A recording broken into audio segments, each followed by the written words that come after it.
Hello, everyone, and welcome to Dive Into the Longbox, issue number 1, exclusive here on the CFG Streams Patreon. I'm Gabe here, joined by the lovely... Ajax. Yes, you are. You are very lovely, my friend.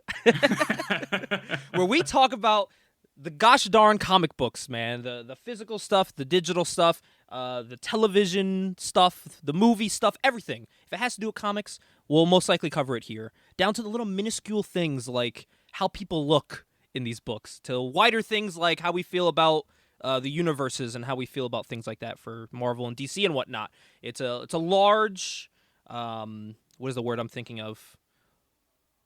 I don't even know what word I'm thinking of here. a large, what now? A large mishmash of things that have to do in the comic world.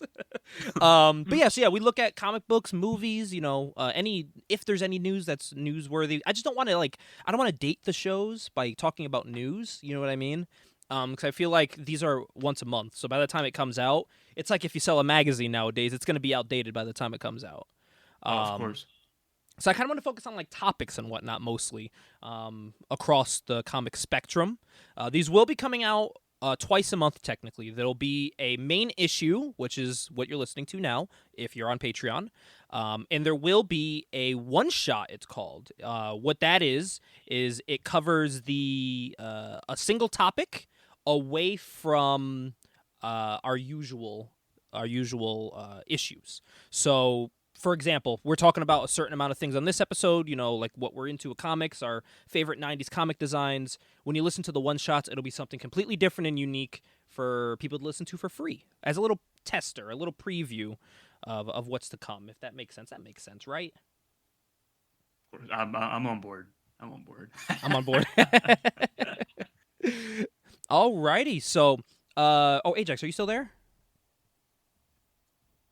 I think Gabe's mic went out. We are back, baby. Okay. Cut that. We're going to edit that out. Cut that. Yeah, I don't know what just happened there, but... But yeah, so we're going to start here, Ajax, talking about a little bit of our pull list, what we're reading here. Right. So we'll start with you. What is one of the things you got here that you're going to be, that you've been reading recently? I know you've been diving back in hard. So my thing with comics is I pick up and I put stuff down and I jump into other stuff. It's so hard for me to finish one series because I always jump around from place to place. But what I've been reading recently is Rawhide Kid. And for those who don't know who Rawhide Kid is, Rawhide Kid was it was a Western character that Marvel did, I want to say in Silver Age, so in the 60s. You're just your traditional Western cowboy, and Western comics used to sell very well back in the day.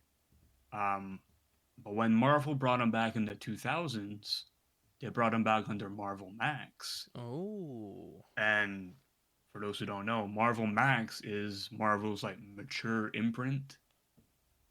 That's the comics. I never read any Marvel Max stuff. Some of the stuff is pretty good. Punisher Max definitely is the gold standard of it. But actually, now there's that you other mentioned good... that, I think I read wait, didn't they do a Jessica Jones also? Sorry to interrupt. I think that's her first ever series, Alias. Alias, I think it was that's her first ever series, I believe. Yes, I found that at comic book shop the other day, and I was like, do I pick this up? Maybe I should have. So yeah, I did read Max. Yeah, it would have. It would have been worth it. If you see it the next time, I would pick it up for sure. Yeah, I'll definitely go back and grab it. They sell them for cheap, so yeah. I wasn't sure. I just didn't know if it was any good or not. But now that I know it's from their Max series, I didn't even notice that on there from their Max comics. I should have grabbed it. For sure, yeah. But yeah, Rawhide Kid. So they brought him back under the Marvel Max imprint. Of course, Marvel Max comics are a lot more violent. You can swear. There's gore. Stan Lee was once quoted as saying that he didn't like it because there's one panel of a Nick Fury comic. Nick Fury had his own solo Marvel Max comic where he's choking someone with their intestines. What? And Stan Lee was like, I don't think we should do those kinds of comics. He's like, I don't know how I feel about that. He just wasn't a fan of it. which to each their own. Stan was more of a it was more traditional, so I understand that. Yeah. But I like that kind of stuff. I don't mind it. He's like, someone getting choked? Oh no. But Rawhide Kid was known for when they brought him back to Marvel Max, they made him, I believe, the first openly gay character in Marvel, Oh, which was really? very controversial at the time.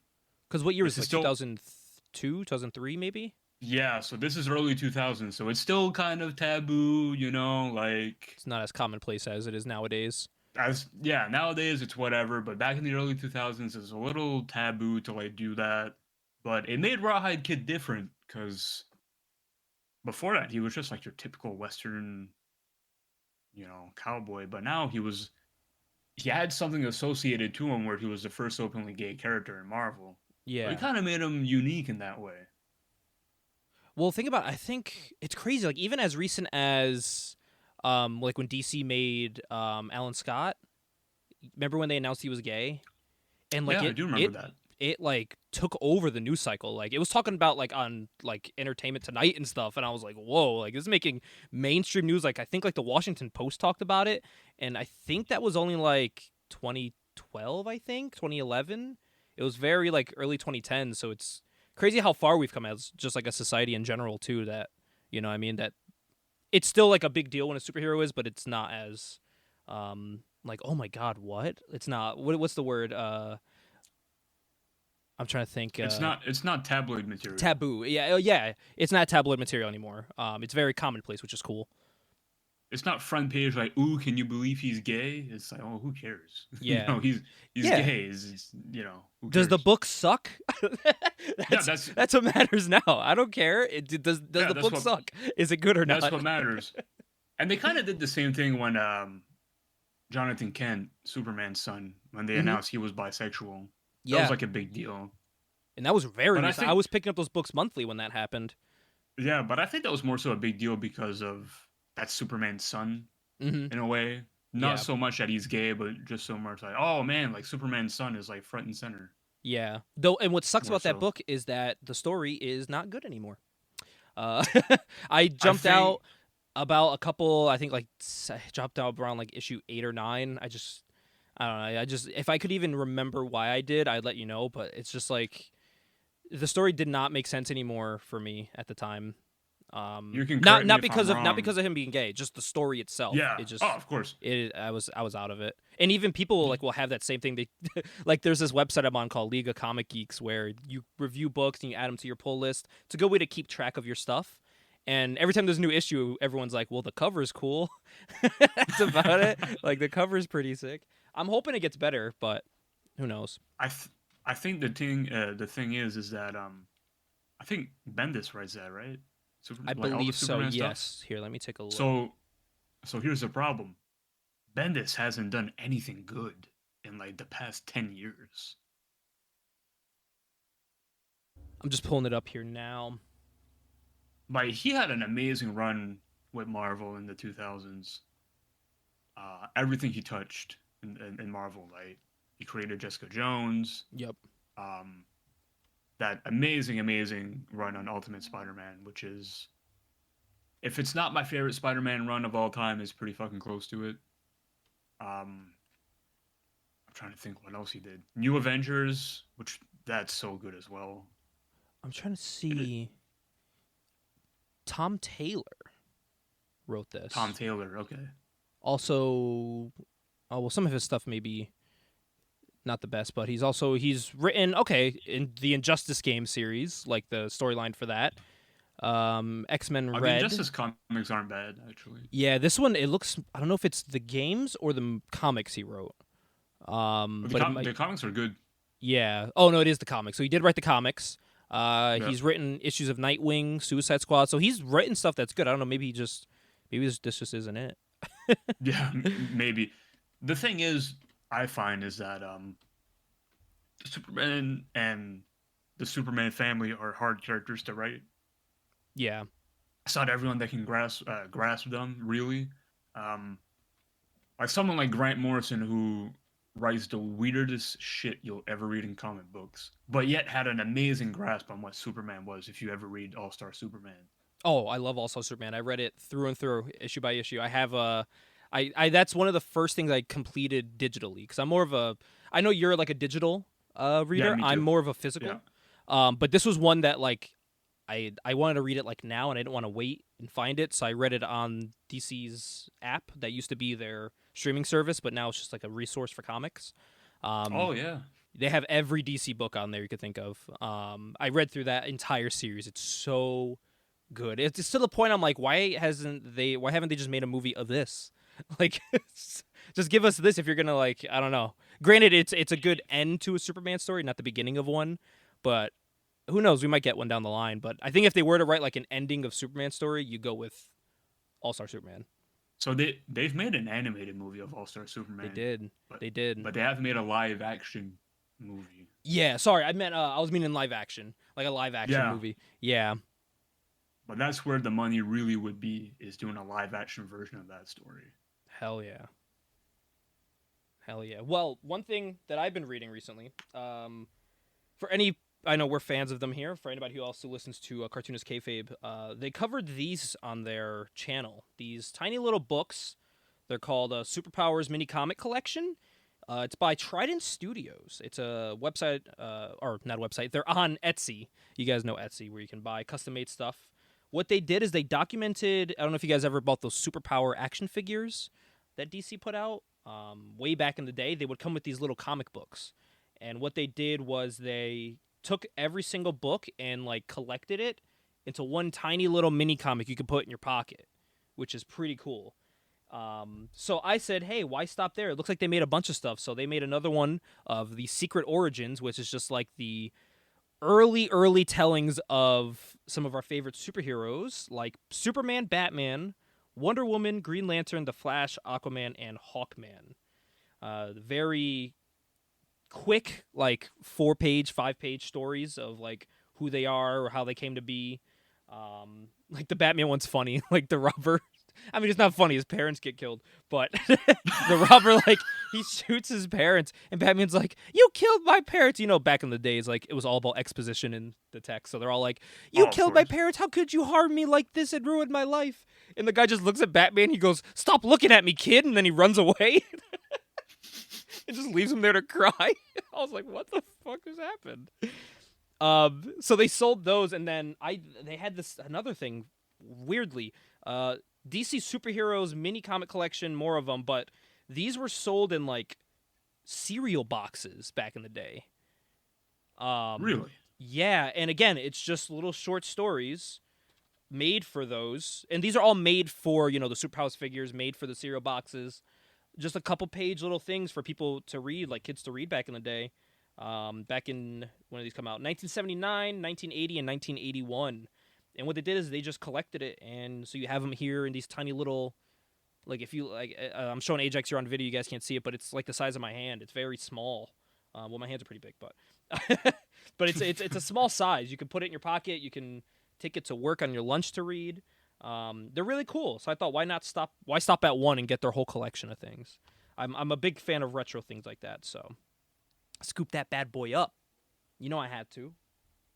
I've only read through the Secret Origins though. I haven't read through any of the others. I've been very busy reading things recently. That one sounds cool though, because you got all those heavy hitters, Yeah, and you get to read like their origins. I think that's pretty cool. and it's all like Golden Age DC stuff, so it's pretty cool. It's a lot very corny, very corny. You have to be into it to to read it, but it's cool. But you It's not almost you're have not to, getting like, your current day stuff. you have to like appreciate the campiness of it sometimes. I feel. 1,000%. It's so good. It's so good. That's why I like the Batman '66 comics, because it really Yes. leans in towards that campiness of the TV show. Oh, so good. Yeah. I read a couple issues of that, but I haven't bought the whole run of it. Was that the one? That's the one Kevin Smith worked on, right? He might have. I know that's the. I know So he that's worked the on Batman. something. I'm looking it up now. As far as I know, that's the only Batman universe where Bane is a professional wrestler, and that's canon. Yeah. Well, also there's a new series where they touch on that, where Bane is a wrestler. And the cover, people were like making fun of it because he's breaking Batman's back. But it's about Bane Mm. going back to the world of wrestling, and the person whose back he's breaking is a wrestler whose gimmick is Batman. And he's doing the smash over the knee. And people were like, oh, how many times is he going to do this? Blah, blah, blah. But it's like, no, in the story, he's going back to being a wrestler, which I thought was kind of cool. That's kind of fascinating in a way. Yeah. Yeah. It was cool, man. It was a cool concept to go back to. Yeah, I'm just putting up, man, there's a ton of these Batman 66. That Ran for reminds me. about So 5 years. before we went live, I was reading a list. I was like, I want to read something that's current, that's like ongoing, right? So what I want to do is I want to read something that's like more so retro, and I want to read something that's like ongoing at the same time. So I found out that Image right now has a pro wrestling comic book called Do a Power Bomb. What? And basically I'm what it looking this up is, right now. um, the way that it's been described to me is that it's very pro wrestling meets JRPG. Whoa, I'm looking at images from this, man. This dude looks like Hayabusa. I know the art is pretty good, Whoa. honestly. This is currently, this is newer, like pretty recent? This is ongoing, yeah. This is ongoing. Whoa. I may need to hop on this. Oh, is that Cole Cabana and Christopher Daniels on an exclusive cover? Oh, that's kind of cool, man. Oh, they have actual wrestlers on that variant? Yeah, there's a No, variant. It's Christopher Daniels doing the greatest moonsault, and then Cole Cabana doing an elbow drop at the same time. you know what? My bad. It's not. It finished, but I mean, it finished like 2 months ago, so I still kind of consider it like a. It's still Oh, pretty recent. that's still pretty recent. Yeah, Yeah, man, but that's cool. there's 7 issues. I mean, that's not a lot. You can definitely read it in like one day if you wanted to. You know. Yeah, usually I'm on top of like the wrestling comic scene because I'm obsessed with wrestling comics, but I didn't even know about this, and it's Image too. Like, how did I not know about this? Yeah, but it seems really cool. Like, I'm definitely gonna give it a read and check it out. Yeah, 100%. This looks amazing. Wow. Okay, highly recommend that. Just based off the art alone, highly recommend this Yeah, book. if you guys can look at Do a Powerbomb issue 1 and look at the cover, it's a great cover. I really like that cover. Well, I wonder if that is covered. A little sneak peek here. We do have this thing, the official Image timeline. This came out in 2022 to commemorate Image Comics on their 30th anniversary. Okay. I'm curious if it's covered in the timeline, if they had enough time to add it in there. You know what I Yeah, mean? because it did come out last year and it finished last year, so. Yeah, there is stuff from 2022 in here. Like Hellcop and stuff. Oh, no, yeah, Hellcop's there. Oh, my God, yeah, dude, they cover everything. Month by month, too. Yeah, I definitely want to look through this in a future episode. Where it's called the official Image timeline. It just covers everything from toys to comics in order that they came out, just in honor of Image Comics and everything that they've done for over the past 30 years, 30 plus now because it's 2023. But man, now I want to read this. Do a power bomb. I know. I think we should definitely read it and probably do like one of those gimmicks where like we both do a review of it. Oh yeah, 100%. Give our thoughts on it. Yeah, I think that'd be fun. I am so down for that. But it's funny that you mentioned stuff that's new, but also kind of retro in a way. Yeah. I have been all over this series. I've talked about it on social media too. It's called Saga of a Doomed Universe. It is your standard. Okay, so there's 2 stories going on in this book. It is a regular superhero story where villains, the main villain has the super mega like machine power thing that he's using to literally explode superheroes. So when you're reading this, the inside art in this is straight up like Jack Kirby-esque art in it. Oh, I love that. But what's happening in it is super gory. Like people's heads are exploding, their bodies are turning into blood and guts. You guys can see it, but I'm showing Ajax here. It's very Kirby. Like, very cool. I love that style of art. But at the same time of the regular comic story, which is very generic, it's good but generic, there are these giant blocks of text covering the pages, and it's about the dude who wrote the story, how he worked for a comic company, and there's this like undercover cover up thing that's been going on with a comic company, and they tried to silence their workers, and like there was men in black going and like killing the workers and artists at the comic company to keep the secrets hidden of these books that were like burning people's hands when they got it. But he was the only survivor, and this is his only way to get the story out is by selling the book that they were writing with the truth printed over it. If that makes sense. Meta. It's super meta. Granted, the comic company they're talking about is not real. The guy writing it is not who the actual writer is. But it's all done in, like, it's all gimmicked. It's, like, so cool. And it's only a 3-part series. I'm waiting for part 3 to come out. So it's current. It's still going. I think it's coming out in February.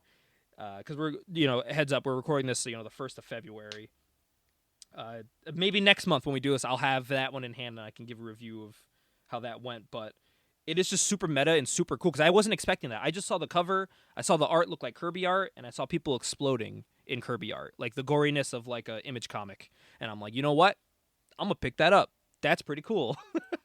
And then when I started reading, I was like, whoa, this is actually a lot deeper than what I was expecting. So another highly recommend book by Scott Reed. Scott Reed is the actual writer for this, and I actually tweeted about the book, and he retweeted me back, and he said, yeah, I'll let so-and-so know who's the writer of the fake writer in the book.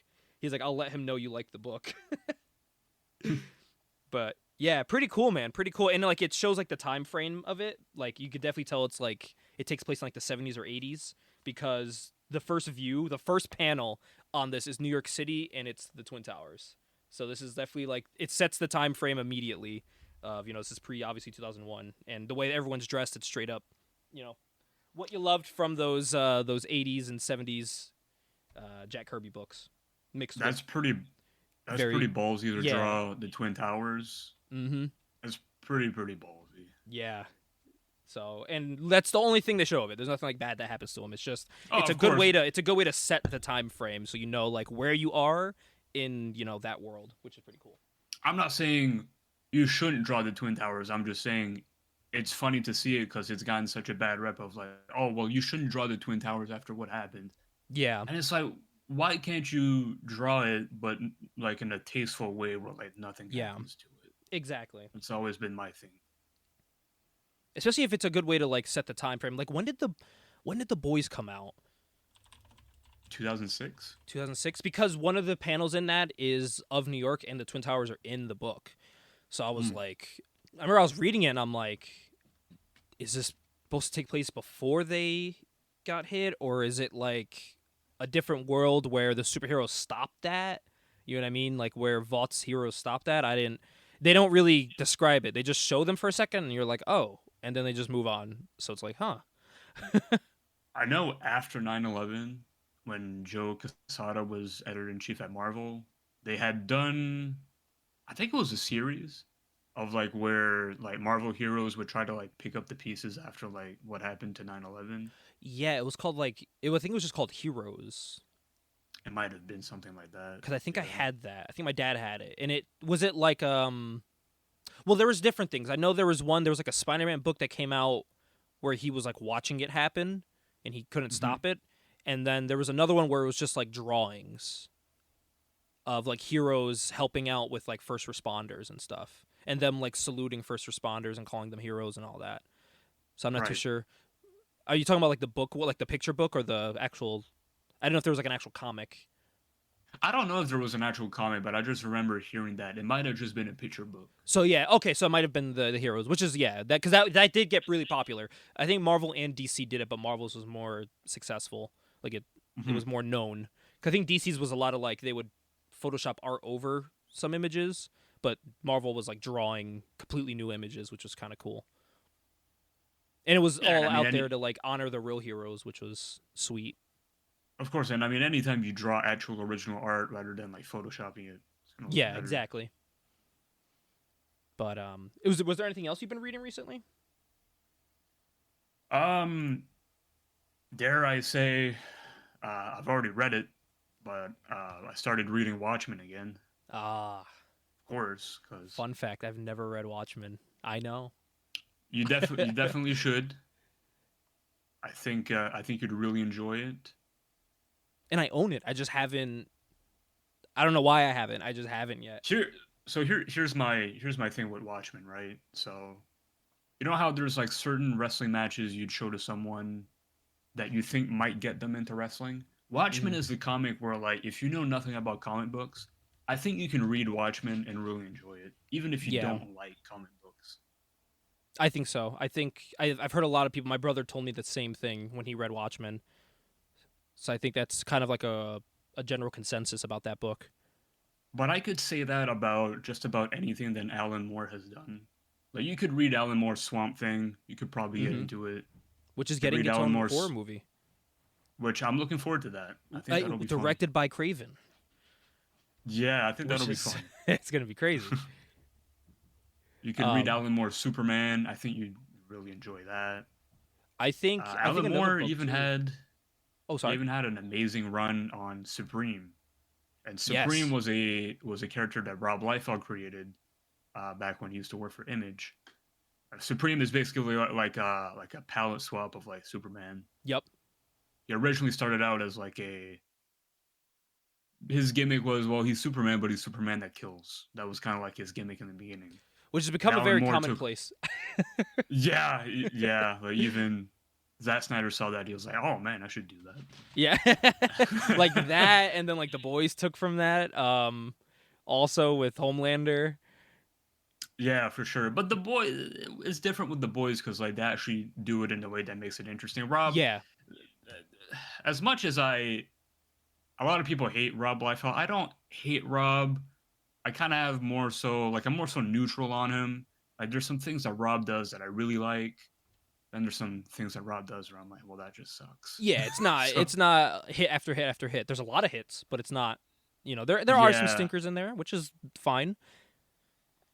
but my thing is Babe Ruth struck out if you're going, sometimes. of course he did. If you're going to pick up Supreme, um, if you're really interested in the character like I was, like I've read all of the Liefeld stuff, but it really starts getting good when Alan Moore takes over Supreme because what Alan does is Liefeld gave him complete creative control to do whatever he wanted, and Alan Moore was like, "Well, I'll be honest, your comic sucks, so I'm just gonna do whatever the fuck I want with it."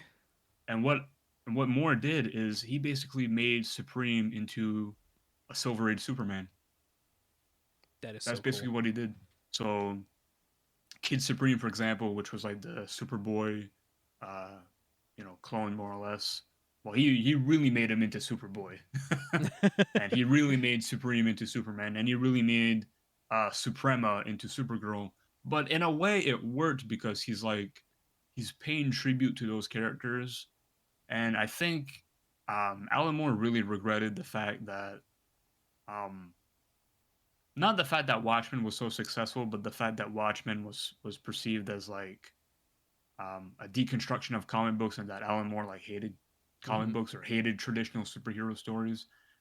When that's really the farthest from the truth, because if you read Alan Moore's run on Supreme, you'll realize that he actually has a deep appreciation of traditional superhero comics. And if you guys want the first appearance of him, he does show up in Youngblood #3. He does. He has He his first certainly appearance. does. Also, I just pulled up just some art for Supreme because I just love how he looks.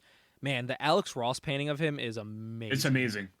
It's It is unbelievable. I amazing. think it's probably my top three pieces that Alex Ross has done. Yeah. Is a Supreme, Suprema, and then you got Radar, the dog. Yup. Yeah, and he's licking her face, and yeah, oh, so cool, man. Great. It's Alex Ross is just it's untouchable. he is. Yeah, I love Alex Ross. My only thing with Alex Ross is he seems to really hate the anti-hero vigilante. He doesn't draw Like Alex much. Ross is yeah, he's more so of a guy where it's like, well, if it's not a traditional superhero comic, I don't want anything to do with it. So he's Yeah. like the far end of the spectrum where like if it's not a traditional superhero comic, I don't want anything to do with it. Yeah, he doesn't want to touch it. Yeah.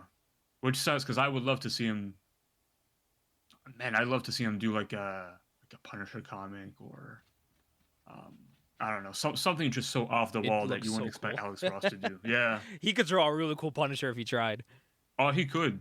No doubt about it. He could. But I actually did see a Supreme Omnibus at Barnes and Noble, and I remember it was Oh, like that would have. it was a couple days after you told me that you were reading Supreme. You were like, "Oh, you got to check them out," and I saw the omnibus there, and I was like, "Oh shit!" Like, I almost Like I grabbed it. said, yeah. Like if you can stomach through the Liefeld stuff, some of it is all right. Some of it is just downright bad. But if even better, if you can find the trade paperbacks of Alan Moore's run on Supreme, which are very hard to find, unfortunately. Really, But if I you, didn't think they would be. yeah, they're very hard to find because they didn't get a really big print run. Because by the time that Alan Moore took over on Supreme, Supreme wasn't an Image Comics character technically, because Liefeld had Oh, left Image, so he was like self-publishing through Awesome Comics or Awesome Entertainment, it's which crazy how was many publishers Liefeld's. are out at the time. Yeah, well, so Awesome Entertainment was basically like an imprint of Image, and then when Liefeld left, it became his own like self-publishing like company. Yeah, man, I was thinking about this the other day, a little quickly off topic, but like, there really is no. We're not really in that time anymore of like artist as the main focus of comics because No, like we're so far past that now. crazy, which is it was so cool, man. Because like you go to the store and even to this day you can still go and it's like, bam, Jim Lee's X-Men. It's big. His name is bigger than the X-Men name on there. You know what I mean? Which is like insane. Like I have the Youngblood stuff and literally, Liefeld's name is larger than the Youngblood logo. Like, he was the main, like the artist was the main focus of books. The books didn't even have to be good. Like I have Youngblood. Youngblood's not that great. It's not that great, but it was Liefeld. You know what I mean? So people were buying it. Yeah. Which I wish we could go back to that again, just because I love artist recognition. But yeah, Oh, like artist recognition is awesome. yeah, but I feel like there's just it's not there anymore. I think it's most because a lot of the art starting to look the same, which I don't like. Like I'll pick up a Yeah, book and they look similar, and I'm like, I don't know who's drawing this anymore. I feel like the art now, some of it I really like, and then some of it I just feel like it looks very washed out. Yeah. It's very devoid of color.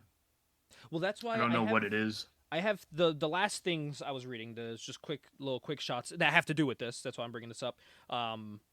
Are I ended up reading it. It was called Archie versus the World. Man, it's Archie, but it's Archie in Mad Max. That's exactly how it's described. Mad Max Archie. Yes, like Archie from Riverdale. And Riverdale is this washed down, like, deserted place. But I bring this up because, like, the art in it is amazing. It is like this crazy. It's what I loved about 90s comic art. It's this over the top anatomy, like steroided out characters but like they're shooting lasers out their arms when they clap their hands. Like oh, it's so cool. And I love it It so looks like a much. 90s comic, but it also kind of looks like a 90s manga as well. Yeah.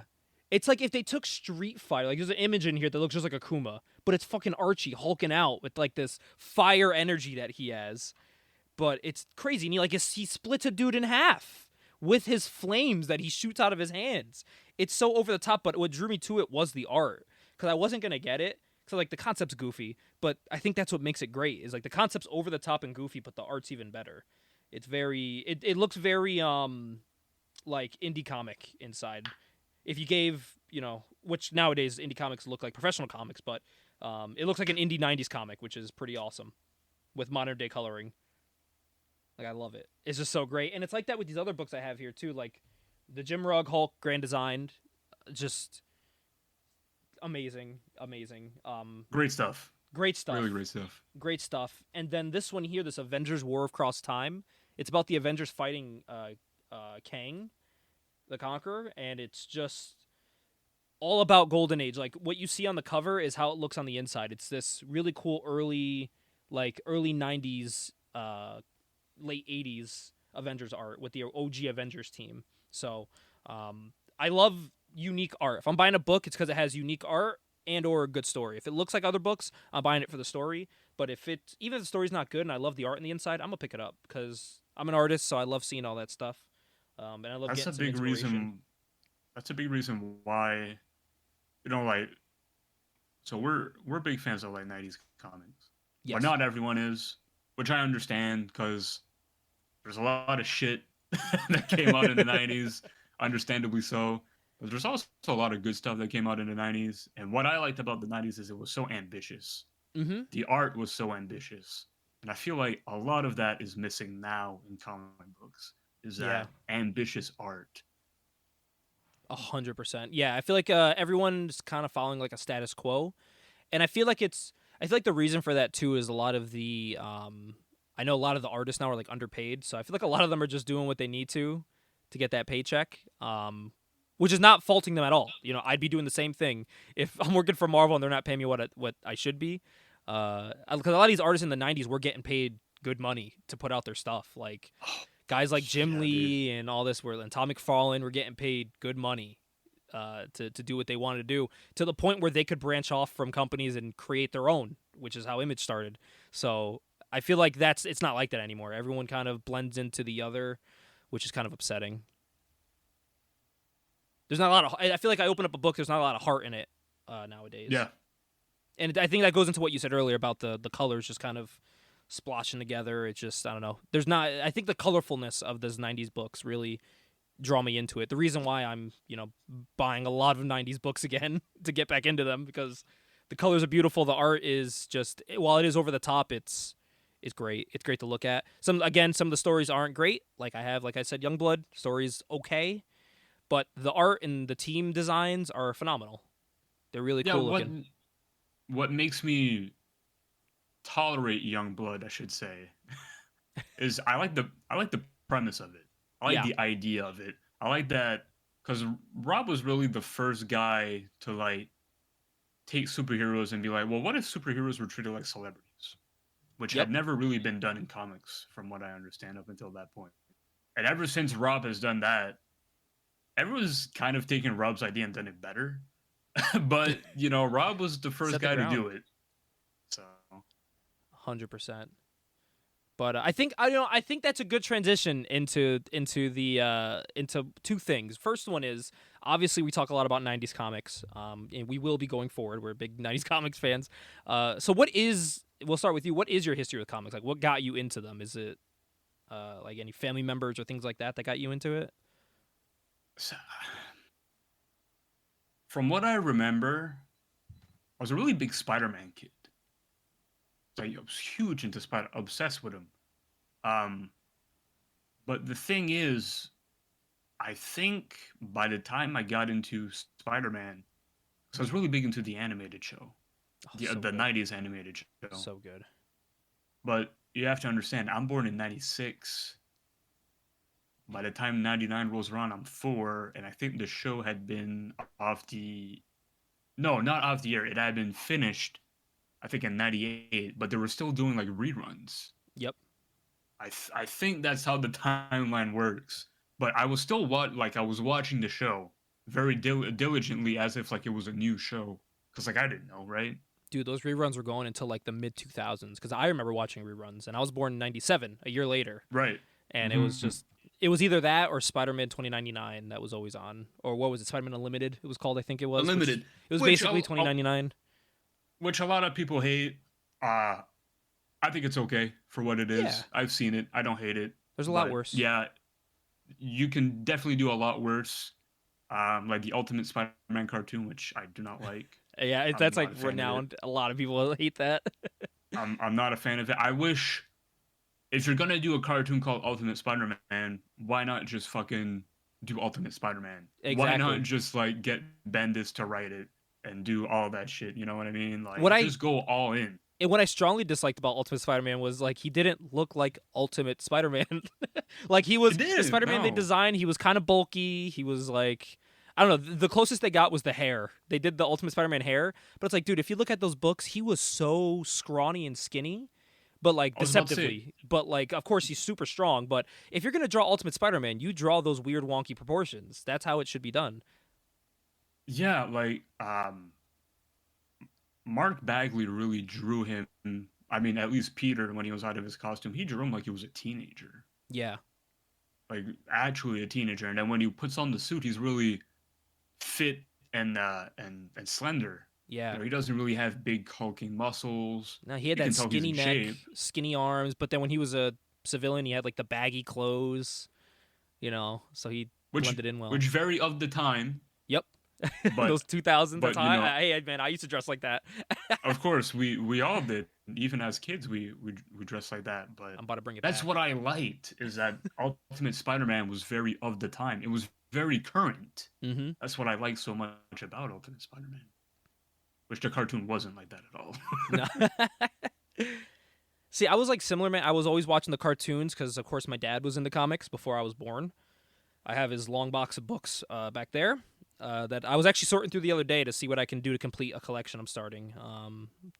And he kind of would buy me books growing up, so we'd go to like Barnes and Noble or Borders back when Borders existed. There was also a pretty big comic book shop. Oh man, what was it called? It's hard to remember because they closed it down. But it's one he used to go to as a kid, and he brought me to it. And whatever I wanted, he'd buy it just because I was into the same thing he was. Me and my brother. My brother was a huge X-Men fan. The cartoon, comics, everything. My dad was surprisingly really big into X-Force. A huge X-Force fan. I was going through his box and I was like, man, there's a lot of X-Force in here. He has like 4 of X-Force #1. I'm guessing that was the big boom at the time. He wanted to secure the bag if there was going to be one. But there's like 4 in there, dude. I'm like, why? That's another thing of the 90s, is there was so many #1s coming out. And what people would do is they would buy one copy to read. Blame that Wizard, man. Blame Wizard. They would buy one copy to read, and they'd buy the other copy where they would store it away and never touch it. Yeah. Because they thought it would be worth money someday. And my dad was a Wizard reader.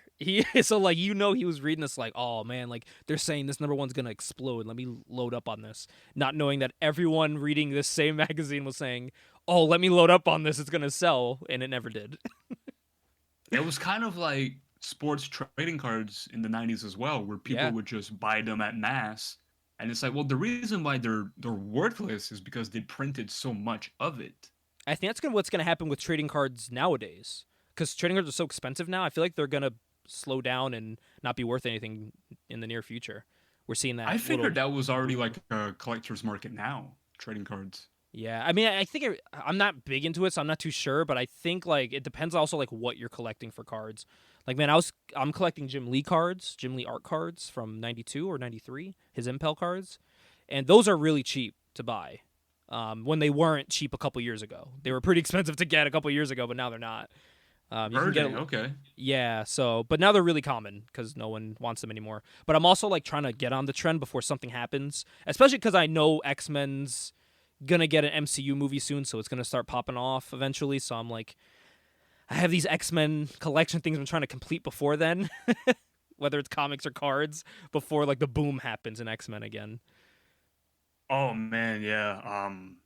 Like if people thought that the Fox movies were gonna be big, like this is gonna be even bigger. Huge when it happens.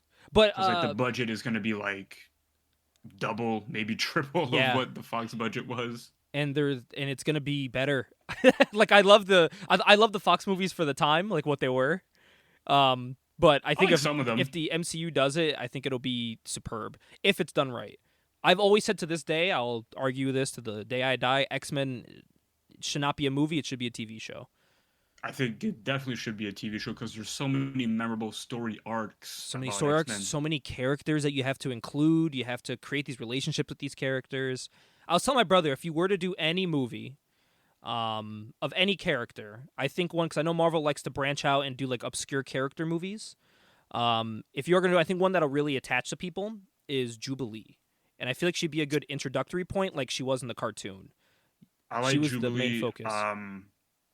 I know that Jubilee was in the latter half, like the second half of the Fox movie. She was played by Lana Condor, I want to say. Yep, and she played her. I feel like she didn't get enough time to shine as her. I think she could. She didn't. She could be good as her. Which is a shame because I remember first seeing her and I thought, man, that's actually not a bad choice casting, for Jubilee. Because like she definitely looks the part. She's kind of like young and bubbly, like Jubilee is. Yeah, like I thought that was a good casting, but there's only so much you can do when you have like 3 minutes worth of screen time. Exactly. And that's why I was telling my brother this. I was like, and I know Marvel likes to hit a couple main points nowadays, and this is the truth, people. Marvel likes to hit a demographic of diversity, gender, and I think that's it. That's what they like to focus on now. You know what I mean? Whether people like it or not, that's just how it is for anything, really. That's what they And like to focus Jubilee on. is she's super marketable. Yes, Super Jubilee. marketable. She is an Asian American who is adopted into a family, who is like a cool hip teenager. I know that sounds like an old man to say that. A cool hip teenager. You know what I mean? How do, fellow kids? It's all right. We're still in our 20s for now. But like that, she hits every quota, man. Like that they would do, and I feel like it's something people wouldn't be mad about if they do it. 'Cause I know people like to be up in arms about everything for some reason nowadays Right. about that stuff. So I don't give a shit. You know what I mean? As long as the movie or TV show's good. People didn't like Captain Marvel. I thought the movie was fine. It was okay. I wasn't really crazy not the about it. best. I just don't really. My thing is I'm not a big fan of Brie Larson as an actress. That's really my thing. I think my main thing was that, and I wasn't hungry for a Captain Marvel movie. Yeah. You know Yeah, what I mean? I wasn't like dying for one, which is fine. You know, it highlights new characters. But I think if you're going to introduce the X-Men, I think Jubilee would be a good point because you hit all the things you need to hit, and she's a good way to introduce the X-Men. You don't even have to like do origin stories for the X-Men. You do it for one character, like a Jubilee in a movie, which feeds into like a TV show to tie it in. I've always thought that'd be a cool idea. You know what I mean? So that when she shows up in the show, first of all, it makes you want to watch the show, and you already have an established relationship with her. You've seen her upbringing, and you can kind of make her your focal point, which is fine. I think that'd be cool. And it's a good like franchise because she's a young character, so you can make a ton of money in movies with her. You can make a bunch of Jubilee books if you want to do that. She doesn't have a lot, so I think that'd be cool to see. Yeah, I could be wrong, but I don't even know if Jubilee has a solo series. I don't believe so. I don't believe so at all. Which is saying a lot because if you're a popular character in the X-Men, at some point in time you got a solo series. Yeah, yeah. Honestly, Bishop got a solo series more than once. Bishop is the main focus of these X-Men Legend books coming out right now. He has 2 issues that I have to do with just Bishop, so he's still a main focal point today in 2023.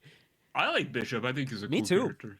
He's one that I think needs more highlights too in live action. I don't know if a lot of people know this, but one of the co-creators of Bishop is actually Willis Portacio, who was one of the co-founders of Image. Oh, really?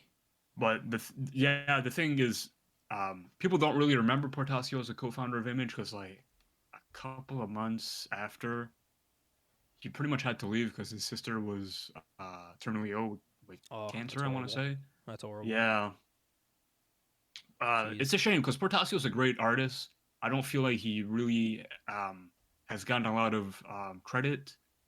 He really made his name working on X-Men before he went to Image, which kind of feels like a trend, really, because besides like Todd and maybe Eric Larson, they've all worked on X-Men before they went to Image. Yeah. Todd, Lee. Did Liefeld do any X-Men? He did. But I mean, you know, he did X-Force. X-Force, yeah. You know, of course, I think he might have even done that. X-Factor. I believe he did do X-Factor, and he did work on Uncanny X-Men as well. Okay,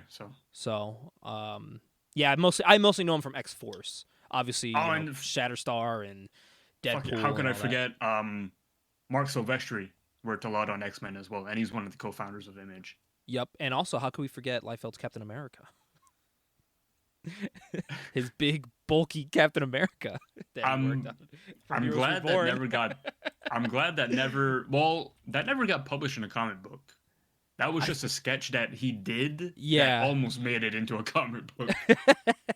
He had that weird, like, instead of the A, it was like a bird, the eagle on his forehead. That design did make it to books, because there is a Captain America #1 of that Liefeld cap. And the proportions are all off. Like, his shield it looks warped. I'm looking at the image now, dude. It's warped. Like, I don't know. The image looks weird. It's real off.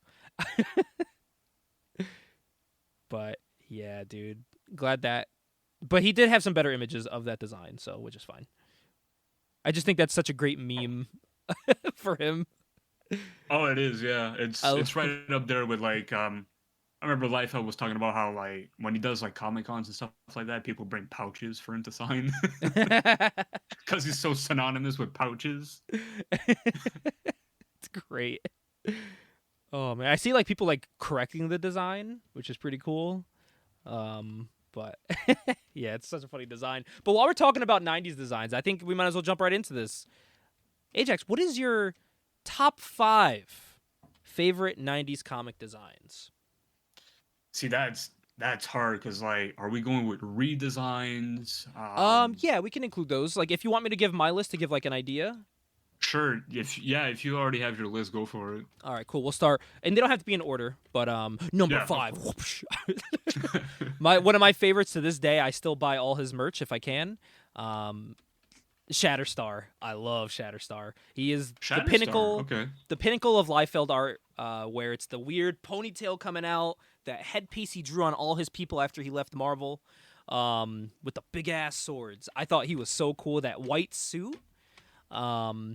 I think he was just a cool looking character with the. I think he also had like the black like tattoo thing on his eye. Yes. And I remember being so happy when they were like, "Oh, Shatterstar's gonna be in Deadpool," and then he died like 3 minutes later. I'm like, God damn it. But yeah, I just to this day I will buy Shatterstar figures. Anytime there's a new Shatterstar toy, I buy it. If he's on a cover of a book I'm not even reading, I'm buying it. Just because I think he's a cool looking guy. Number 4, which is one of my all-time favorite Marvel characters to this day, Gambit. Iconic look. The trench coat. I do love you some Gambit. The trench coat, the purplish pink on the chest piece, the armor. It just looks so cool. And it's a design that's kind of stood the test of time. Like, there's new Gambit books out, and he's still rocking that look, and it looks great to this day. Yeah. Yeah, I was about to say, like, that's when you know it's a good design when, like, 30 years later, they still use it. Yep. Yeah, and I think a design that needs to come back that kind of got lost and redesigned multiple times is the Jim Lee Cyclops with the yellow body piece with the the crazy design, like the pecs out to here. That is my favorite Cyclops. Yeah, I feel like I think it was like the undies that people just like didn't like, and they just redesigned them like crazy.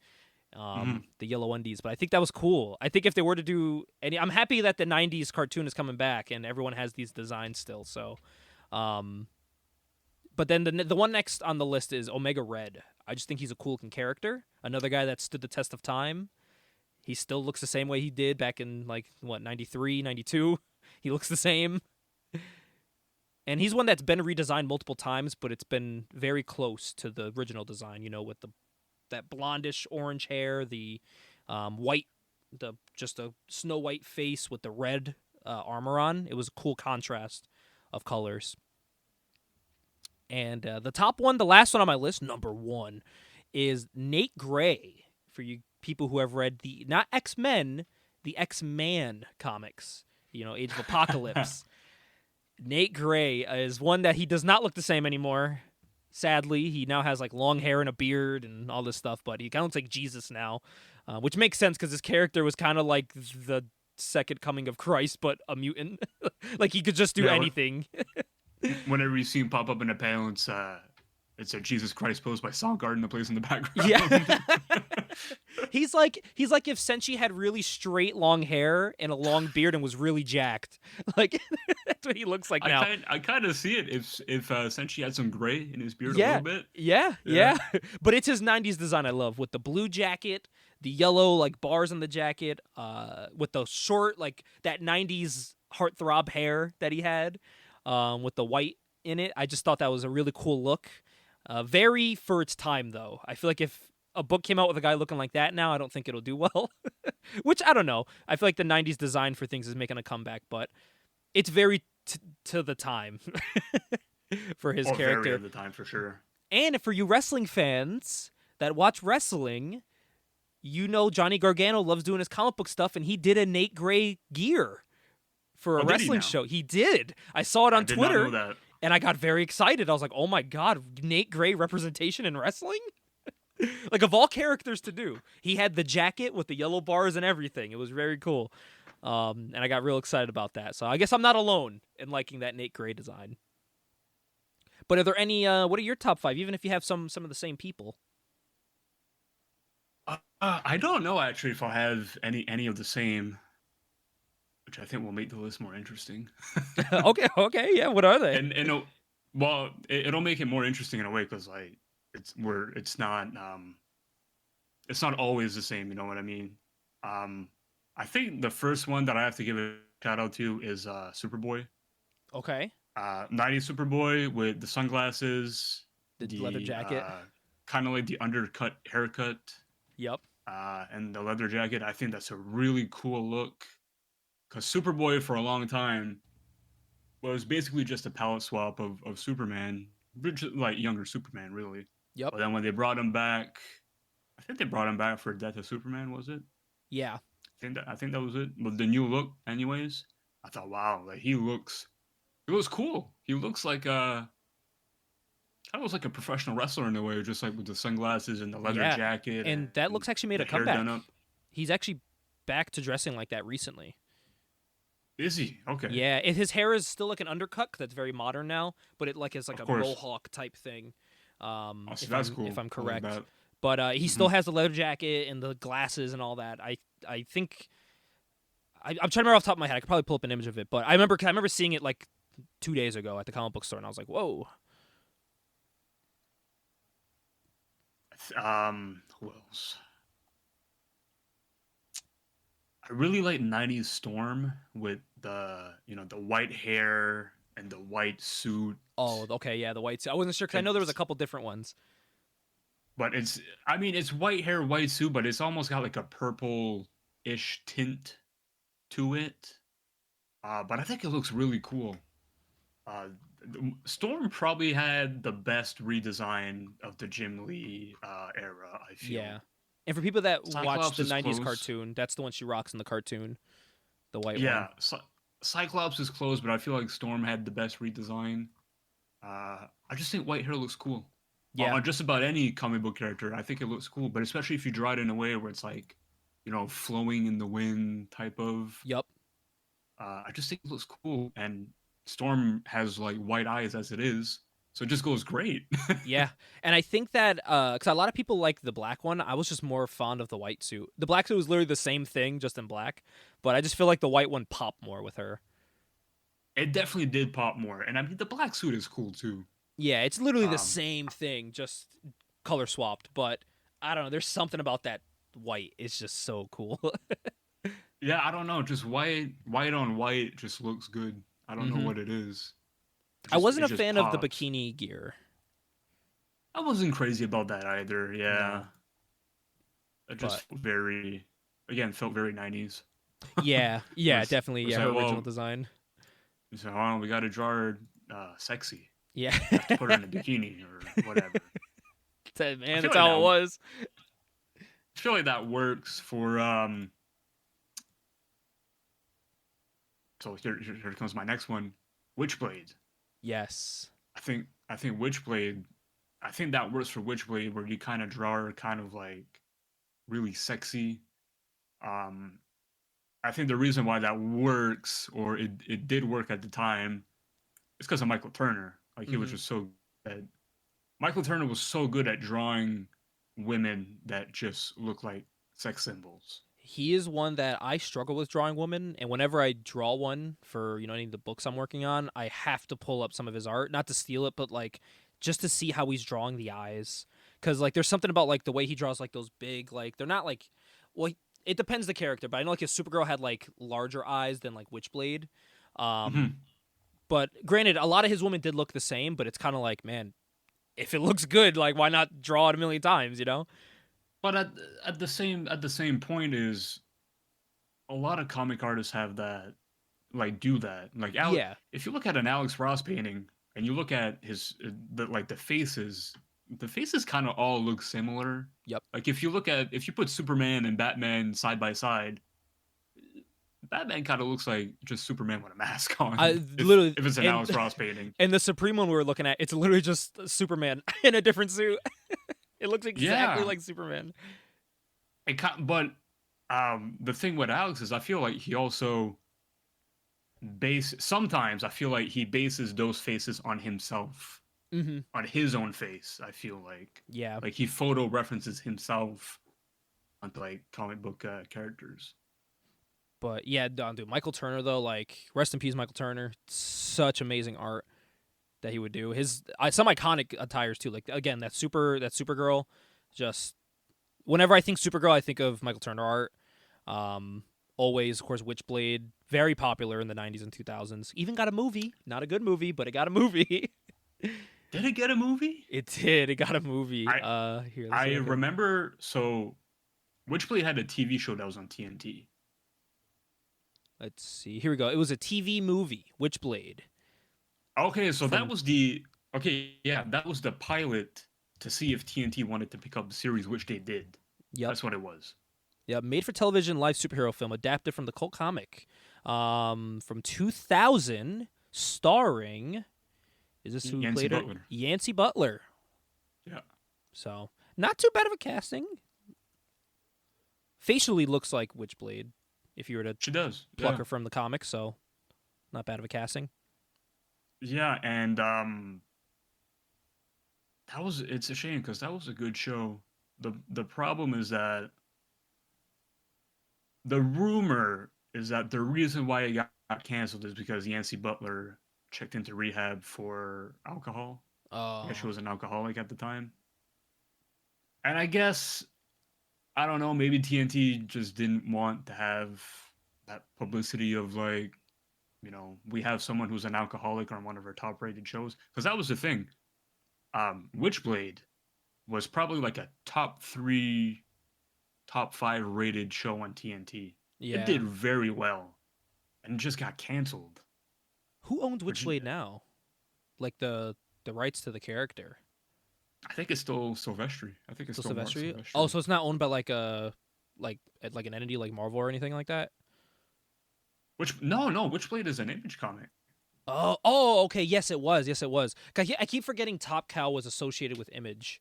I keep thinking Top Yes. Cow was like its own separate entity. It feels that way because the Top Cow universe is so expansive. Yeah, I totally don't even I forget it's even associated with Image. Mm-hmm. It's kind of like doesn't who owns Dark Horse? Doesn't Marvel have, or doesn't who was Marvel or DC that owned Dark Horse for a bit? Or was Dark Horse? I thought. See, like the subdivisions always confused me. Yeah. Or is Dark Horse its own thing? Okay, it is its own thing. Yeah, the But what subdivisions they always did- confused me. I always thought some people were associated with others when they weren't. But Dark Horse is one of those companies that here and there they would cross over with Marvel or DC for like stories. There. They And were I also think Marvel. they were my main source of Star Wars stuff for years. Yeah, until Marvel picked up the license. I think that's why I thought they were associated with Marvel. But it was just Yeah. no, they got the license, so they were able to make stuff now. It's funny because I remember. So Conan the Barbarian, I think, started as a Marvel comic, Mm-hmm. and then it went to Dark Horse, and then it went back to Marvel. Yep. I think that's how the timeline goes. I think there's a new Conan book coming out, like Mhm. a team up book with him, which is odd, but I'm kind of excited for it. Yeah, I'm kind of excited for it too. Oh shit, I got 2 more. Oh yes. So I'll say Todd McFarlane Spider-Man. Yes. I really oh, like the way that he drew his Spider-Man because the way Todd explains it, he was like, I kind of wanted Spider-Man to look more like a spider than an actual man. human. Like when he puts on the suit, Yeah. that's why like his eyes are really big and bugged out. His legs fly around everywhere when he's webbing around. He's very and flexible. there's so much like webbing. Sounds like we're describing Todd an said- adult film. Oh, he's so flexible. There's webbing everywhere. Yeah. I guess so. Todd got a lot of heat for drawing all like the webbing. I think it was from Tom DeFalco, who was the editor in chief at the time. I think he went in Todd's office and he was like, "Can you please stop drawing spaghetti webbing?" It looks so cool though.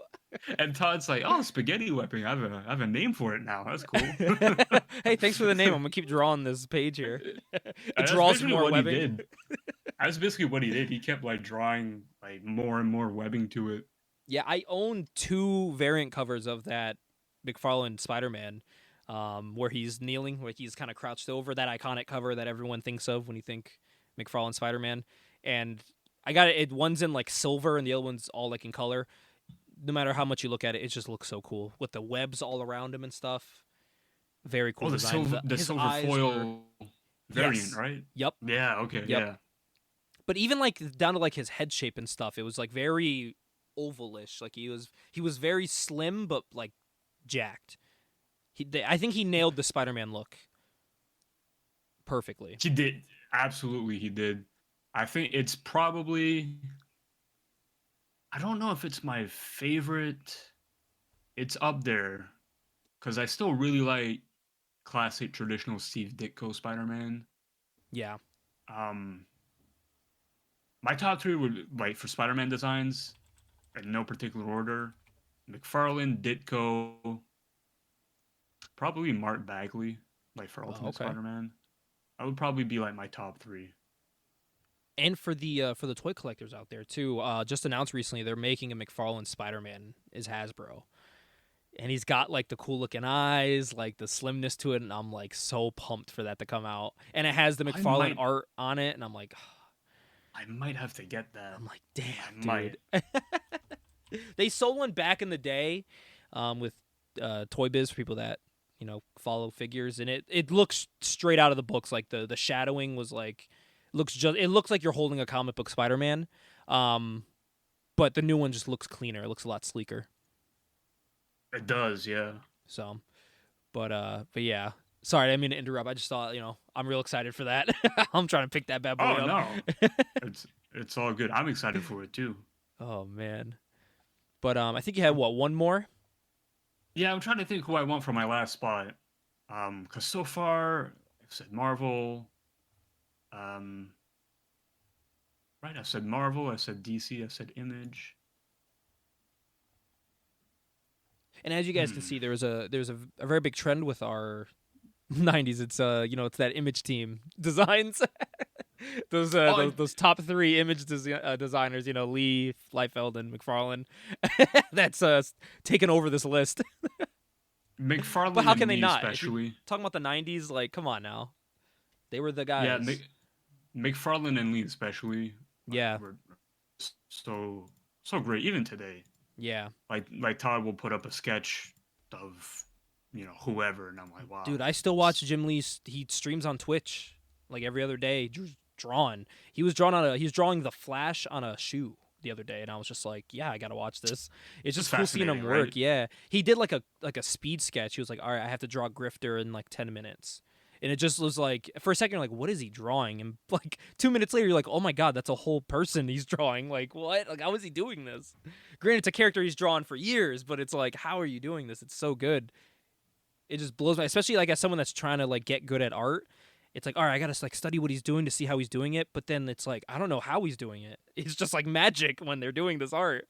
It's crazy, especially if you watch like the YouTube video with him and Stan, where he's talking about like how to draw like a fist punching. And you're like, dude, like I what is he love drawing? And then you're like, oh my god, it's someone swinging a fist, and it looks legit.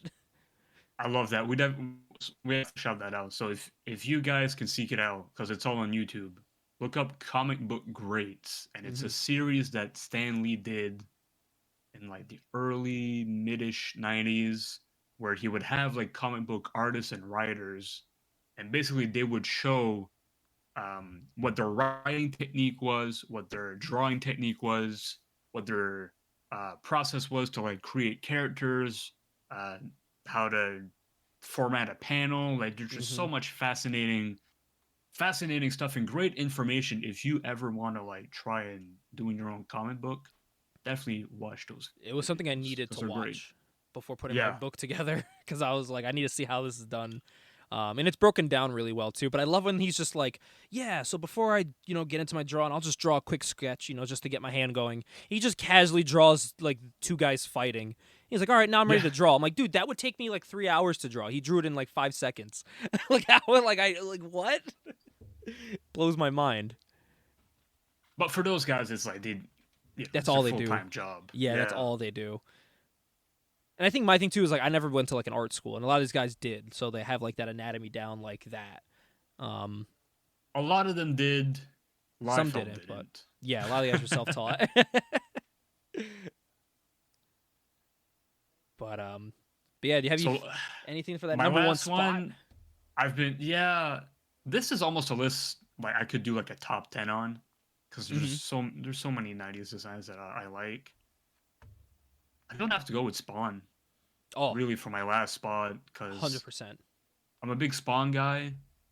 I love the big flowing cape. Love the the chains flowing around. It's very dynamic. The cape. The Spawn chains really reminds me of like when Todd would draw Spider-Man with all the webbing. Yep. Just it kind of has like that dynamic sense of motion, I guess, to it. Spawn was like the cool parts he would draw of Batman and the cool things he would draw of Spider-Man into one superhero. Yeah, and it's like, well, I'm just gonna mix it together, and I'm And I sure think people are gonna think it's cool. that's why he is still so popular to this day and such an iconic look. You know what I mean? Like a lot of like the McFarlane logo for his toy line is the Spawn eyes, like, and they're And so it's like, recognizable. yeah, and it's like, fuck, why not, right? Because like I think the first issue of Spawn sold 1 million copies. Mm-hmm. Yeah, he's a household name, and it's crazy that like Batman comics nowadays have kind of been like okay, but man, the minute they announced, hey, McFarlane's taking over the Batman line, and the first comics he's doing is another crossover with Spawn, I was like, all right, like come on now, I can't like I can't say no to this. It's crazy. Oh yeah, that's whenever Spawn and Batman crossover, I have to check it out because even if it turns out okay, I like both characters, so to me, it's an easy draw. Yeah. And I think what drew me to it too, it was like, dude, it's McFarlane drawing Batman again. Like, Yeah, it's been how long since he's been drawing Batman, and we're finally getting it again. And he still and draws as great he as he did did in the great. '90s. I was about to say he did great drawing Batman because he when he drew Batman, he would drew him. He drew him like with the long blue cape. Yeah, iconic look, and it was basically the Spawn cape, but on Batman.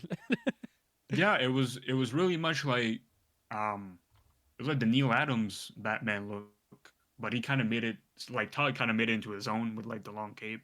And I think what's cool about the new book too, it's like when they did the original run with Spawn and Batman, there was a lot of vendetta with like, all right, who's gonna look better in this book? Is it Spawn or Batman? They both companies, Image and DC wanted their guy to look good. Um, But now with Todd at the helm controlling both entities, it's kind of like you can do whatever the hell you want. There's nothing holding back from each character. So I think that's what was really cool about the new one. And I think Todd has the utmost respect for Batman as a character that I feel like he's just not gonna completely have Spawn beat the Yeah, shit out of Batman and make and him look now weak. You know what I mean? Like, and listen, now he has toys to sell for Batman, so he has to make him look good. He's the head of DC's toys now. The only way he can get DC toys is the McFarlane toys. So it's like all he sells is fucking Batman. So you it's gotta get him. it's a great Todd's a great spot to be in because his toys he has so many licenses now. He's got the Mm-hmm. Mortal Kombat license. He's got the DC license. Yep. He of course Spawn. He Yep. can do Spawn toys. Shockingly, he has still not done a original '90s Spawn figure, and it bothers me. He did like the late '90s, early 2000s, where he had like that big red boot on his foot.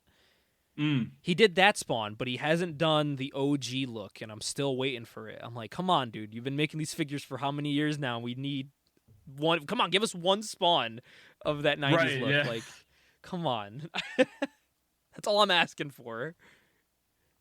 Ugh. I would really love another. Since we're talking Spawn toys, I would really love another Chapel. Chapel's one of my favorite. I know he's not in the Spawn universe anymore, unfortunately, because Chapel is a Rob Liefeld creation. Mm-hmm. Chapel was originally in Youngblood, but I guess Todd liked Chapel enough to where he made Chapel. Originally, Chapel was the one who killed Al Simmons, Spawn, Yep. and then Al Simmons resurrected into Spawn. But when Liefeld left Image, he took Chapel with him, and that basically made Todd create Jessica Priest, which her first appearance was in the Spawn movie, and then she got retconned into being the person who killed Al Simmons, and then he became Spawn. Yeah. So Image still has the rights to Chapel, right? I don't think they do, because Okay. again, Chapel is a Rob Liefeld creation, so I think Oh, Rob okay. kept yeah, he kept the quote unquote license to it, right? Because the way Image works is it's a creator owned So you company. So have, like yep, if you you create own your something, characters. that's why when sorry, not Rob. That's why when Todd tried to sue Neil Gaiman for the rights of Angela, I mean that was a Mm-hmm. lose lose situation because like Neil created Angela. He works under a creator owned company. Like Neil was gonna keep Angela no matter what. Man, that's another '90s design that's just like so cool, Angela. Such a cool, Very, and yeah. it's still her design currently in Marvel. Like they just were like, hey, we're gonna just take Angela from here and just put her with Thor. That's just what we're gonna do. And it was like, oh yeah, that works. That's kind of cool. That's such a fascinating character to me. Like Angela starts out as a Spawn character, and then she ends up as Thor's sister in Marvel. Yeah, Like that's like just what? that's a cool timeline. It's a Yeah. really cool And it's timeline. not like they redesigned her or made her look different. It was just like, nope, this is just Angela. It's just the same character. But at the same time, it makes sense when you look at Angela. You're like, okay, yeah, you can conceivably believe that she would be related to Thor. Yeah. She looked like she'd fit in with that. And also she's a Wizard Fan Awards nominated for favorite heroine, not the drug. But man, yeah, it's crazy. She went from like being like getting nominated for like comic book awards for like lead heroine, favorite villainess to like in as recent as 2022 being ranked 5th in their top 10 strongest Asgardians in comics. Like what? That's pretty cool. Yeah. That's pretty cool. And she's someone that actually I do see a lot of people pining for the movies. Like I remember when they were like, "Hey, we're gonna bring in female Thor." People are like, "Why not just bring in Angela? Like that'd be so much cooler if you bring her." And I It was would like, be so much "Yeah, cooler. that'd be a lot cooler." But I don't know. Cause She was just like a cool, powerful looking character. oh yeah, she was, and Celestine as well. Mm-hmm. In Spawn, Celestine. For those who don't know, Celestine is she's an angel in the Spawn universe. But angels in the Spawn universe are basically all like bounty hunters. Yep. Like they hunt down like any sort of demon that they can get a hold of. They kill just as much as demons do in Spawn, which is that's a funny thing. But Celestine has always had a really cool character design to her.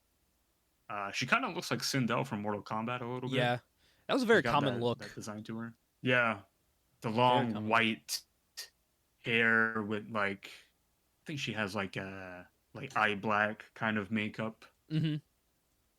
Yeah, but just a that really cool is. design. But I think Ajax, it is good here to start winding this down here. Um, to end with something you guys will be seeing on every episode of this. It is called This Month in Wizard Magazine. Wizard Magazine, for people who don't know, was a monthly magazine that you would pick up or subscribe to. It would come in your mail, or you'd go to the store and you'd buy it. And it would just tell you news, some shenanigans would be had in this. It's a controversial magazine, nonetheless. People either love it or hate it. They did some cool things like fan castings. But today we're going to be looking at something. Every month we're going to look at something in that month. So while it is the month of February, we will be looking at issue number 78 from February 1998. I was turning 1 year old a month later after this magazine came out. And they had some cool stuff like casting calls, like they were trying to cast a Green Lantern movie, which was like 98. yeah, 98. Wow. Yeah, so I mean, the options they chose were kind of cool. I'll one day we'll go through those, but we're going to be talking about the top 10 heroes for the month. All right, the top 10 heroes of February 1998. Are you ready for this, Ajax? Oh, I'm ready for this. All right. Locked in. We're going to start from the bottom. We'll start from the bottom and work our way up. Locked in at number 10 was Spider-Man in 1998. How surprising is that? Yeah, Spider-Man. I mean, top 10 is significant. Don't get me wrong, but top 10, like he's the last one in the he's top 10. the last one. And what was happening was at this time there was 4 series going on: Spider-Man, Amazing Spider-Man, Spectacular Spider-Man, and Sensational Spider-Man, and all of them were not doing well at all. It was this big Spider-Verse, which is huge nowadays. Everyone loves the Spider-Verse. But at the time, with all this going on, people didn't want that. They were getting very confused by it. There was just too much happening.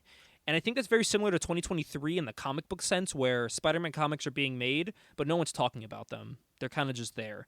I picked up a Spider-Man Sinister War book a couple months ago, got all the issues, read them all. By the end, I was like, "What is this? What is this about?" And they haven't announced any continuation, and it was like I feel like I just wasted my time and money buying these because there's nothing happening in them. The most recent Spider-Man comic that I liked, it was an event. Mhm. Of course, the Spider-Verse event, which I actually thought that was a good event. I like that one. I think it describes it here it describes it here best. Where the opening line in this number 10 list is Spider Sense tingling, stupid ass story ahead. And it's them just bashing the Spider-Man story. So number 9 is Batman. And their opening line is Batman's got to learn to smile once in a while. He's always got that I'll smack your grandma in the face look on his face. I would say that's surprising, but at the same time, so I think Nightfall happened in 94, 94, Mhm. 95, I want to say. I can't really think of a significant Batman story arc in like the late 90s. Me neither. Like 90, I'm trying to think. Like, yeah, nothing big really happened to the 2000s. Yeah, and I mean, so 98, I don't know if Batman and Robin came out yet, but I know that a We're lot of people sour did on not like Batman. a lot of people did not like Batman Forever. Mm-hmm. Which I actually don't hate that movie. I think it's fine. I've You could do a lot worse when it comes to Batman movies. But I know some people. The general consensus when that movie came out was that it wasn't good. Locking at number 8 here is Captain America. They are hot off the heels of Heroes Reborn, the first run of Heroes Reborn, which did not do well at all. It was shit. Yeah, It was not like bad. the new Heroes Reborn is really good. I suggest you should check that out. That one's really good. It has to do with Squadron Supreme and like Hyperion and all them. That one's really Well, cool. It's basically Marvel saying, "Hey, we're gonna write a DC book," and that's what it is, and it's really cool. you had me at Squadron Supreme, which I forgot to mention. I am also hopping in and out of reading Squadron Supreme comics as Yeah, well. So dude, Heroes Reborn is basically like if the Avengers didn't exist and the only heroes were Squadron Supreme, but they straight up steal tropes from DC. Like Nighthawk is just Batman, even with a little like with a young ward at his side helping him out. He breaks into an insane asylum, which is basically their version of Arkham, and he starts beating up these right. characters that are straight out of DC Comics. Like there's a dude with a bag over his head that has this gas that makes you see things. Like that's the Scarecrow. But it's basically Marvel saying, let's make DC and see how we can do it. And they did it really well. Hyperion's just Superman. He's not a good guy, but he's just like tone deaf. He just doesn't give a shit about anyone except for his team. But in the But front runner going back to save the world in that book is Blade. So it's pretty cool. going back to Captain America, I just want to mention this. This is like a weird time period for Captain America, like 98, because this is before they brought back Bucky and introduced him as a soldier. Yep. That's when Captain America really started picking up steam again as a character, is when they brought back Bucky, turned him into Winter Soldier, and then Captain America kind of had like a new big bad to go after. Yep. Until, of course, like they turned Winter Soldier into like his ally again. But like that was really significant when that happened when they brought back Bucky. It was very significant. Very, very good. And they even say it here too. They're like, Heroes Reborn is over, the changing mask is over, and Bucky is still dead. I love the Yeah, little because quips in this. he had been dead. I want to say, gosh, late 70s. Mm-hmm. He'd been dead for a while. He'd been dead for a while. Number 7 on this list is Cable. Cable clocks in at number 7. Trying to think, 98 X Force is definitely still going at the time, but I think that's Still really going, but losing a little bit of steam probably, because it's not in that era where like Liefeld and who else worked on X Force besides Was Liefeld? Claremont on it? Chris Claremont? I I don't don't know if he think he was just on was. that. 'Cause I think at this time was he still just on X-Men? I don't remember in '98. Um, I was a year old, so it's hard for me to really clock in anything. yeah.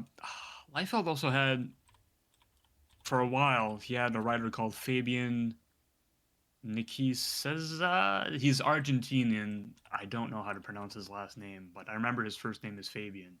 Yeah. Oh, Um, so Cable actually had his individual series at this time in '98. he did. Okay. Yeah. So that was going on strong at the time. So I'm guessing why he above others, and I don't see anything bad about them. So I'm guessing that's why he's clocked above the others here. They don't really go into detail as to why he's clocked above the others, but Yeah, I think it's just one of those things where like X Force, X Men probably still selling well, but it's starting to lose steam a little bit. hmm Because in, I don't know, let's say 93, 94, Cable would probably be like in the top 5 or top 3. yeah, 100, yeah, definitely. And number 6 here is the Hulk. That's surprising. Yeah, and they're saying that he's riding a big wave of popularity at this time. 98. I wonder Yeah. why. Let's see what it says. He's just played a big role in the Heroes Reborn miniseries. He's getting a second title. Just goes to show you that damn Kermit the Frog guy was wrong. That's what they said. It was easy being green. So I guess Hulk is getting a new series coming out this time, so people are real excited about that. So he's kind of Okay. the talk of the town. And this is That's with the top interesting. 5. The top 5, this is where it gets a little interesting. This is where you start seeing what Wizard was all about. All right, number Right. 5 was Bastion. He was a villain in Marvel. That's right. That's right. Now I beg the question: what has Bastion done recently? No idea. That's, yeah, I'm not too certain. Because he's still kind of like a fairly, I would say fairly recent comic book standards. Yeah, Because he was created, look. I want to say like in the mid 90s. and he does have some. They do make some cool comparisons here that I think we would both understand. It says, much like with soap operas and pro wrestling, some people like to root for the bad guys. So basically, that cool bad guy you want to root for. And the end of this, they say maybe Bastion will even star in a UPN action series with Hulk Hogan. So I guess he was just like a cool looking character, cool badass. I don't really know much about Bastion. I can't even really name a series he might have been pivotal in, but definitely someone that I might check out. But I don't really know what he's doing nowadays. Yeah, I would have a hard time believing he's doing a lot nowadays, but I'm sure in the 90s, like X-Men used everyone in the 90s. Yeah, Everyone. I'm trying to see like anything. He's popped up in some X-Men things, but that's about it. He's not really a main focus anymore. But now, number 4, Spawn clocks in at number 4. I think what's interesting about this, Spawn at this time, it's actually a very fitting spot, as he's number 4 on this list. He was the number 4 best-selling book in January of 1998, which is, I'm guessing, when they would have been writing this, selling roughly 128,562 units that month. And his books are still being made to this day, so he's still a heavy hitter in the comics and entertainment industry. That's still an impressive number when you factor in that, like, after 90, I think the comic bubble bursted in, like, 93, I want to say. Mm-hmm. Something like that. That's still an impressive number when you consider the fact that, number one, it's an independent comic. Yep. And number two, it's in the top 5. So it's beating Marvel and DC comics in sales. Yeah. So he's doing very well for himself. Number 3 here is The Darkness. The Darkness is from Witchblade. He's the one that has that crazy face mask with the long black hair. He showed up on the scene. He's sort of from Witchblade. Yeah, he showed up in he showed up in issue 10, but then ended up getting his own series after that. Yeah. His own series is I like it. I'm a Darkness guy. Darkness also had 2 very good video games. Fun fact. He did? 2 very good video games. When I was a kid, when I first got my PS3, I got the first Darkness game with it. What? The problem was that when I was a kid, I was a really big pussy. I couldn't do horror stuff, And like the first like 10 minutes of the game, it's like you're eating guys and just gore everywhere. Like Yeah, nowadays, I would think that's fucking awesome, but like when I was a kid, I just couldn't. I couldn't really stomach that. something you're gonna have to But play again. that's why the darkness is. I have a funny history with the darkness because it always reminds me of when I'm a kid playing the game and I'm like, I don't know if this is really for me. But nowadays, I'm like, oh man, that would really be up my alley. And the cruel thing about this character, I say cruel. The cool thing about this character is that while he did like up to the 2010s is when his series kind of ended. Initially, it kind of fizzled out. It did make a comeback later on in the later 2010s, and to this day, there has been a rumor since 2004 of The Darkness getting a theatrical release based off the book. It was rumored started in 2004. In 2023, it is still rumored to be coming out. So this is something that's been in the making for almost 20 years that might be coming out. That's Maybe. They insane. still are not sure if it's coming out, which is insane. Like it must not even be the same script from '04. No, no way. I don't know who. I don't know who the right actor would be to play Jackie Estacado. Um, but I would love. I would actually really love to see it. I would love to see more comic book movies that aren't Marvel or DC. Like, just give me something different. Yep. Like, I'm down for that. And then number 2 on this list, Wolverine. Wolverine at this time did have his individual series. It did clock in at the number 1 best-selling individual series, selling 116,702 units, roughly around this time. And think about that. That's just on his character alone. So, like, you're Yeah, taking Wolverine away from the X-Men. Just following his story, and you're selling that many books is insane. not surprising though, because his solo series always sold very well. Mm-hmm. Yeah, Like, like, I mean, especially the number one with Frank Miller. yeah. You know that iconic cover where he's kind of like pointing at you with his claws. And this whole thing, they're just hyping up Wolverine in this. So he was obviously very, very popular at the time. He's still very, very popular nowadays. People are still clamoring for him. He's going to be in the new Deadpool movie. Um, yeah, it's just a cool character that stands the test of time. He's really, really cool. So I think Oh, he would 100%. still be ranked at this spot. I think nowadays, if you were going to talk about some of the best heroes. Yeah, he's Um, a timeless character. He's a character that definitely thrived like in the 90s because it was all about like, oh well, we have to be badasses, we have to kill people, uh we have to look cool while killing people. But even today, like Wolverine is still a character that people like. Even when you tone him down, people like him. So and here we go. Number 1 is Witchblade.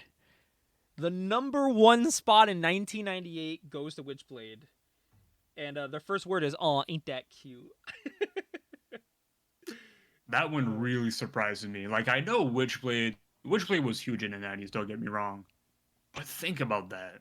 They're ranking Witchblade over Wolverine, Yeah, over who had Spawn. yeah, who Like literally is that's in the top 5 crazy. selling books. Witchblade was not. Witchblade was in the top 10 best-selling books at the same time. Like I pulled up the unit for people who want to know. They have a list of the units of books sold by month every year. And I pulled up the month before this to get like an idea of what people were reading going into this issue. She was just in the top 10. She barely squeaked by Darkness. Only by a couple thousand units. So it's not like she was like the best-selling book. But also, these magazines, they were dominated by Image. They were dominated by them. Like that's 80% of what these magazines cover was Image stuff. So I was like, I They saw were that, and I was like, I'm also not surprised because that's all they talked about was Witchblade. right, and I mean, people didn't really give a shit what Marvel was doing in the 90s compared Yeah, to what Image was coming out with. DC was they were kind the of cool kids. struggling here, like there. But yeah, Image was where it was at in the 90s. And I'm not saying every comic book they did was great. I'm just saying for the time, they captured what was cool for the time period. Yep. And listen, we were talking about the spaghetti webbing. The cover's not done by McFarlane, but it encapsulates exactly what you're talking about. That crazy webbing for people that want to see Wizard number 78. Spider-Man's just webs are just all over the place. Like in real life, look, it's tied around his toe. Like this would be so inconvenient in real life because it's just all over the place. But it is very aesthetically cool. For the Yeah, book. that's a really cool cover. I really like that cover. Yeah. So, um, I think that was it's definitely cool. But yeah, that's what that top 10 list was. I think it was a solid top 10 list, Ajax. I find it interesting because I think that's a top 10 list where people, it's not necessarily who's the most popular comic book character, it's who's the comic book character that you're most looking forward reading into 1998 or February of 1998. I think that's more so what that list captures. And people Yeah, were really definitely. excited to read Witchblade comics, apparently. Yeah. I think it's cool. It's interesting. I would love to see a comeback with them, another Witchblade comeback. Yeah, I think they did Witchblade comics, I want to say, a couple years ago, but then I think they stopped again. Yeah. Yeah, I don't remember. That's kind of the thing with Top Cow legacy characters is there's a lot of stop and go. It's like, well, we'll do 5 issues and see how it goes, and then it stops, and it's a shame. I definitely like to see more Witchblade. I like to see more The Darkness. I really like Top Cow. There's some really good stuff that came out of Top Cow. Yeah. Just those two alone, Darkness and Witchblade, were probably some of their best.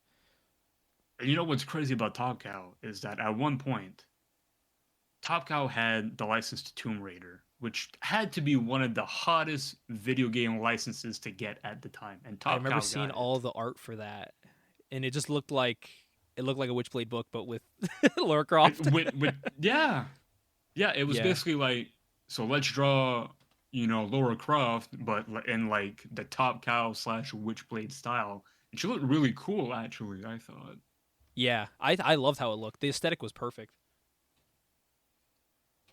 But we are doing a one-shot, which is for the free people outside Patreon. We're going to be covering a comic of the month. Ajax, you want to know what that comic of the month is? Because you find out here early before the people do for free. You find out what it is if you guys want to pick it up and look through it. What we will be covering on that one-shot will be the iconic X-Men #1. The iconic Jim Lee one, buddy. That's what we're going to be talking about on the one shot. That is the one of the month for people to pick up. It's actually not too bad to pick up either. It's not a very expensive book, so definitely something to check out. So, Ajax, I think that's a good place to wrap that up there. I would hope it's not an expensive book, Gabe, because it sold like 4 million copies. Everyone has it. Well, make sure to, if you're already listening here on Patreon, make sure to enjoy our content here on Patreon. We got a lot of stuff coming to you. We got this show. We got the Ultimate X podcast. Daddy's Corner is another one coming to here. Exclusive place for gameplays and all that fun stuff. So be sure to stick around on our Patreon for all that fun stuff. You also get this and the one shots on this Patreon. So you can listen to all that fun comic talk. Ajax, is there anything you want to plug? No, I don't really have anything to plug. I just want to say I'm glad we got to do the podcast. It's something we've been talking about for a long time. The past 4 or 5 months. Yeah. I want to say, like, it's been a while, so to actually finally do it, it was fun. I had a great time doing it. I'm excited to do it going forward, man, because I'm even looking through like the next time we do this, the next issue. So that's the one exclusive for Patreon. The next issue, we will be looking at our top 3 favorite artists that we like. Top 3. We have to choose just 3. That's gonna be so hard to do, but I'm looking forward to it. I'm still trying to make my list because I'm like, there's so many. Because I see someone else's, I'm like, them. No, them. So it's gonna be interesting. I have to limit myself to 3. We'll also be talking about some of our Dream series to collect. So stuff that we don't own or are in the process of buying, or stuff that we really, really want to own. We're gonna be talking about that too. So look out for that. That'll be a fun time. Eventually, we're gonna be reviewing some of that Nick Fury movie. That'll be. I'm looking forward very soon. I'm very looking forward to that. That may be episode 3. We might even get Sinai for that one. 100%. I want to see I want to see his reaction to it. I want to see him make sense of it. Yeah. All right, everyone. Thank you for listening, and we'll see you next month or next time.